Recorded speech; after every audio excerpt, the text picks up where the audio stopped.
la nuit des temps, les marchés financiers sont manipulés par les banques et institutions.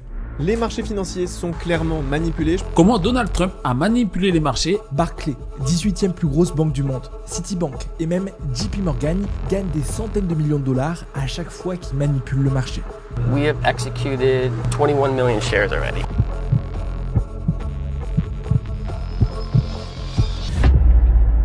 Et vous savez pourquoi je parle de ces banques en particulier? Parce qu'elles ont elles-mêmes avoué devant les autorités qu'elles réalisaient ces manipulations et ont payé des amendes à plusieurs centaines de millions de dollars à cause de ça. Alors, bienvenue sur cette vidéo, parce qu'on va voir quelles sont les manipulations que les banques réalisent précisément et comment les anticiper grâce aux fameuses zones de liquidité. Si vous êtes prêts, préparez-vous un petit thé ou un café et regardez bien jusqu'au bout parce que je vous montrerai même à la fin comment se servir de la liquidité pour prendre des positions dessus et gagner de l'argent sur le dos de ces banques. La liquidité, c'est le nerf de la guerre et ça pourrait paraître un concept compliqué, mais ça ne l'est pas du tout. C'est juste un mot qui représente la problématique principale des banques. Et dans quelques minutes, vous seriez mieux que n'importe qui. Qu'est-ce que c'est que la liquidité sur les marchés financiers? Le prix de n'importe quel actif que vous regardez représente simplement le combat entre des acheteurs et des vendeurs. Si trop de personnes achètent le marché, alors le cours va naturellement monter. A l'inverse, si trop de personnes vendent, le cours descend et c'est comme ça que se dessine un graphique. Bref, c'est les bases que tout le monde connaît. Nous, en tant que traders investisseurs, si on veut rentrer sur le marché,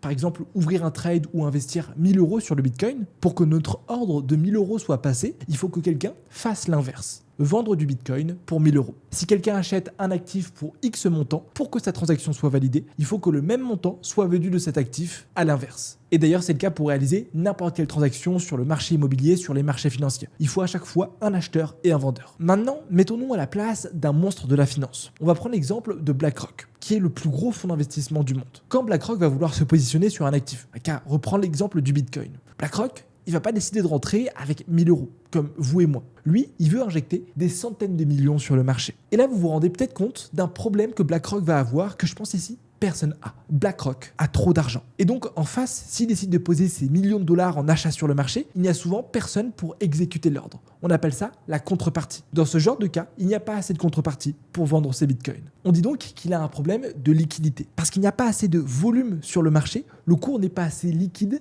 pour absorber son ordre. L'exemple que je donne souvent, pour la faire plus simple, c'est celui d'une piscine. Prenez un enfant qui saute d'un plongeoir dans une toute petite piscine. Malgré que le fait que la piscine soit un peu petite, il n'y aura aucun problème, tout va bien se passer, il va rentrer dans l'eau sans quasiment aucune éclaboussure. Maintenant, on refait la même chose, mais avec un adulte qui saute du plongeoir un peu plus corpulent. Ici, on le voit bien, s'il risquerait de sauter dans la piscine, il risquerait de se faire mal. Eh bien, la piscine représente les marchés financiers. La personne qui saute représente le trader et sa corpulence représente le volume qu'il veut injecter. Plus un intervenant est gros, plus il a besoin d'une grosse piscine, donc de liquidité. Et donc, vous devez vous demander, mais comment les banques font-elles pour se positionner? Est-ce qu'elles vont rester les bras croisés avec des ordres aussi gros et ne jamais exécuter leur trade? Eh bien, pas du tout. La solution 1, c'est simplement qu'elle force les ordres. C'est-à-dire que même s'il n'y a pas assez de liquidité, elle envoie quand même ses ordres sur le marché par palier. Sauf que le souci de ça, c'est que le marché risque simplement d'exploser. D'ailleurs, peut-être que vous avez déjà vu des bougies comme ça sur le marché. Eh bien, c'est sûrement que c'est un gros poisson, une grosse banque qui est en train d'ouvrir des positions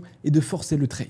La deuxième façon, c'est en venant manipuler les marchés. Et c'est ici que ça devient intéressant. Parce que lorsqu'il n'y a pas la liquidité en face, elles vont pas rester les bras croisés. Elles vont devoir inciter les personnes à faire la transaction inverse. Comme par exemple, répandant des rumeurs. Quelque chose d'assez connu, c'est le directeur de JP Morgan qui dit dans une interview que le Bitcoin est une fraude et que ça ne marchera pas. Forcément, lorsqu'on a le directeur de JP Morgan, une des plus grosses banques au monde qui dit ça, les particuliers vont simplement prendre peur et vendre leur Bitcoin. D'ailleurs, quelques semaines après, le Bitcoin a chuté de 24% lorsqu'il a dit ça. Sauf que quelques mois ensuite, on découvre qu'un des principaux acheteurs du Bitcoin en Europe sur la même période, c'était JP Morgan. Qu'est-ce que ça veut dire? Que JP Morgan avait besoin d'ordres vendeurs pour exécuter ses trades. Et donc, en répandant cette rumeur, ils ont pu être exécutés. Mais c'est aussi en venant chercher les stop-loss d'autres traders. Parce qu'en récupérant le stop-loss de personnes qui sont positionnées, elles vont pouvoir se positionner. Je vous montre ce que ça donne sur un graphique et ça va vous étonner. On est justement actuellement sur le cours du Bitcoin. La Smart Money, un intervenant, sait qu'elle doit acheter le Bitcoin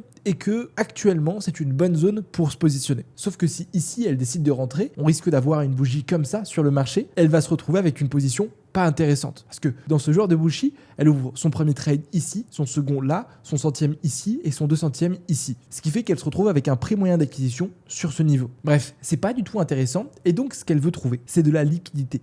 des stop loss. Maintenant, mettons-nous à la place d'un trader retail. Trader comme vous et moi. Ici, on est aussi sur le Bitcoin. La première chose qu'ils voient, et c'est d'ailleurs les vidéos qui font le plus de vues sur Internet, c'est les supports et résistances. Qu'est-ce qui se trouve juste en bas? Un magnifique support. Le marché est revenu une fois, 2 fois, 3 fois, limite 4 fois. Qu'est-ce qu'il va se dire? Eh ben, si jamais je décide de rentrer comme ça à l'achat avec un stop loss juste en dessous, le marché a rebondi 4 fois, il va rebondir forcément une 5e fois et donc va ouvrir un trade comme ça. Et là vraiment, dites-vous qu'il y a des centaines et des centaines de traders qui sont positionnés. Et ça, la Smart Money le sait très bien. On dit justement que ce niveau, on va les voir plus précisément après, est un niveau de liquidité. On va voir ce que le marché va faire. Le marché revient dessus, vient récupérer les stop loss. Toutes les personnes qui étaient rentrées ici sont maintenant sorties sur le marché, ont été stoppées. En étant stoppées, elles ont libéré l'ordre inverse et la Smart Money peut se positionner sur le marché. Et peut-être que ça vous est même déjà arrivé de pile vous faire stopper et ensuite le cours repart dans l'autre sens. Et ça, c'est pas du hasard. Vraiment, regardez ce que fait le prix, c'est chirurgical. Et là, combien de traders ont perdu de l'argent? Sûrement des milliers. Et tous les jours, le marché crée des pièges comme ça. Tous les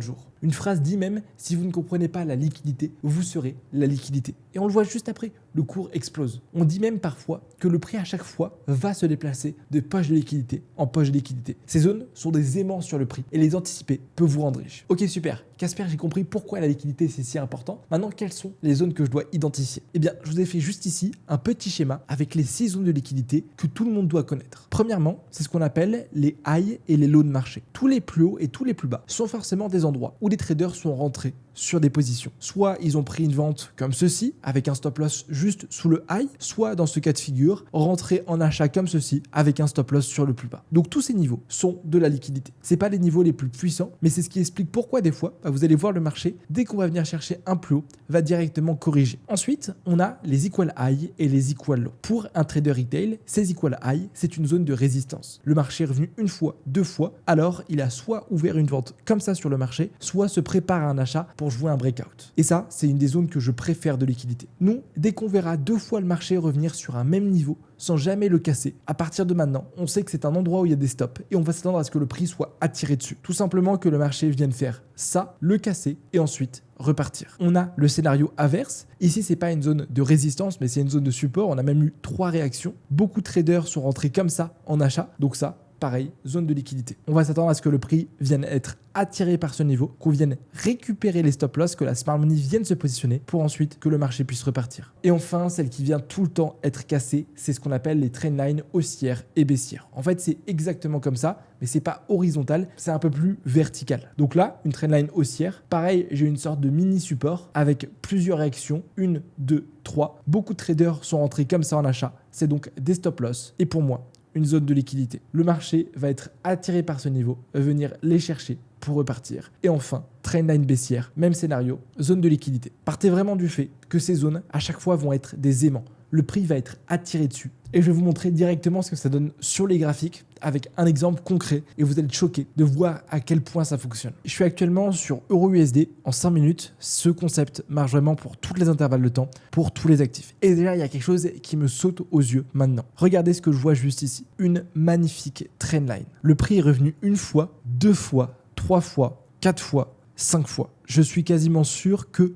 le marché va la faire exploser, qu'on va venir chercher toutes les personnes qui étaient positionnées en vente. C'est ce qui se passe ici avec cette petite réaction. Et qu'est-ce que je vois en bas qui s'est créé? Eh bien, ce magnifique support. Plusieurs touches, c'est parfait. Sauf que pour nous, c'est pas un support, c'est une poche de liquidité. Donc après que le marché ait liquidé ce niveau, je m'attends à ce qu'on vienne chercher ce plus bas. Et c'est exactement ce qui se passe. Vous avez vu, c'est vraiment pas de la magie, c'est juste comprendre les niveaux. Ok, le cours a l'air de remonter. Ici, ça aurait été difficile de rentrer en position. Par contre, ce que je peux voir, c'est que juste là, j'ai un magnifique order block. Je vous l'ai déjà expliqué sur ma chaîne YouTube, il est peut-être pas 5 étoiles, mais c'est vraiment un niveau qui est super intéressant. Donc je m'attends à une réaction sur ce niveau, mais il nous faut encore plus de confluence. Donc je vais venir augmenter mes intervalles de temps, me mettre sur du 15 minutes et voir ce qui se passe. Déjà, première chose à vérifier, c'est qu'on n'ait pas de liquidité au-dessus de nous. C'est-à-dire qu'on n'ait pas des equal high, des equal low ou n'importe quelle autre trendline. Ici, rien d'alarmant. Par contre, ce que je peux voir, c'est que juste en bas, on a fait ces points bas quasiment sur le même niveau sans que aucun ne liquide aucun. C'est-à-dire que j'ai juste en bas, ici, un très gros niveau de liquidité. Et ça, c'est une confluence en plus. On se rappelle, le prix va tout le temps aller de poche de liquidité en poche de liquidité. Lorsque vous prenez un trade et que vous voyez une poche de liquidité qui est sur votre zone de profit, alors vous serez choqué de à quel point ça va impacter votre win rate et votre rentabilité. Je vais continuer de travailler avec mes intervalles de temps, toujours vraiment jouer avec ces intervalles de temps, c'est super important. Donc aux 30 minutes, rien de plus. Et si je me mets sur du 1 heure, je peux voir que j'ai ici juste en bas aussi un dernier plus bas qu'on pourrait peut-être venir récupérer pour venir continuer la tendance baissière. On se rappelle, les points hauts et les points bas sont aussi des niveaux de liquidité, certes un petit peu moins puissants, mais je trouve ça important de les identifier. Ok, super, j'ai fait mon étude, j'ai pas de piège là-haut, j'ai ici un gros niveau de liquidité qui est vraiment magnifique. Et bien pour moi, la vente est prenable. Stop loss ici, simplement positionner son stop loss au-dessus d'un plus haut et aller chercher la poche de liquidité. C'est un trade qui rapporte quasiment 2 de risk-reward sur le premier TP.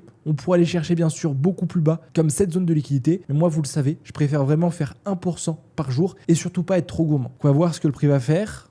On revient sur notre OB, je dézoome un petit peu, pour le moment on est en profit et boum, le marché vient exploser la zone de liquidité. Là, vu qu'on est venu la casser, on pourrait s'attendre pourquoi pas à une petite réaction comme ça avant de redescendre sur ce niveau. C'est exactement ce qui s'est passé, hein. Vous avez vu en 5 minutes, on voit vraiment qu'il y a eu quelque chose une fois qu'on est venu chercher ces plus bas. Regardez, la Smart Money injecte des positions et on a un marché qui prend 14 pips. Le marché finit par revenir sur ce dernier plus bas. Et donc là actuellement, on a pris cette liquidité ici, cette liquidité-là. Pour moi, il n'y a plus de liquidité à récupérer en bas. La Smart Money a donc sûrement injecté ses positions et on devrait avoir, vu que le cours va tout le temps aller de poche de liquidité en poche de liquidité, une récupération des derniers plus hauts. C'est pas forcément pour ça que je peux ouvrir un trade. Par contre, ce qui me laisse penser ça, c'est que ici, on avait créé des equal high qu'on n'est pas venu récupérer. On va voir ce que le cours va faire. On vient réagir. Regardez la réaction et c'est magnifique. Et ça, c'est ce qui s'est passé vraiment juste hier. Évidemment, quand on est en replay, on aurait pu se dire ah, putain, j'aurais pu prendre un achat comme ça et venir chercher ce niveau, j'aurais fait 6 de risk reward. En réalité, c'est beaucoup plus difficile, il faut beaucoup plus de confirmation. Par contre, je pense qu'avec cet exemple, vous avez compris à quel point comprendre ces zones, c'est quelque chose qui peut être game changer pour votre vision sur les marchés, surtout si vous arrivez à l'additionner à d'autres concepts. Et je le répète, mais tout le temps, le cours va aller de poche de liquidité en poche de liquidité et cet exemple le montre parfaitement. Bref les amis, j'espère que vous avez aimé ce petit cours. Dites-moi ce que vous en avez pensé dans les commentaires. Est-ce que vous utilisez, vous, les zones de liquidité au quotidien sur le marché ou au contraire, est-ce que vous ne connaissiez pas du tout? Puis c'est toujours un plaisir pour moi de vous partager ce genre de concept. La chaîne YouTube est en train de grossir, donc n'oubliez pas votre petit like et votre abonné. Et pour ceux qui veulent aller plus loin et me voir trader en direct devant vous, je vous invite à cliquer sur le premier bouton juste en bas sur un groupe qui est gratuit sur lequel je partage tout ce que je fais sur les marchés. Sur ce, c'était Casper, très bon trading à vous, ciao et n'oubliez pas d'aller regarder ma dernière vidéo juste ici.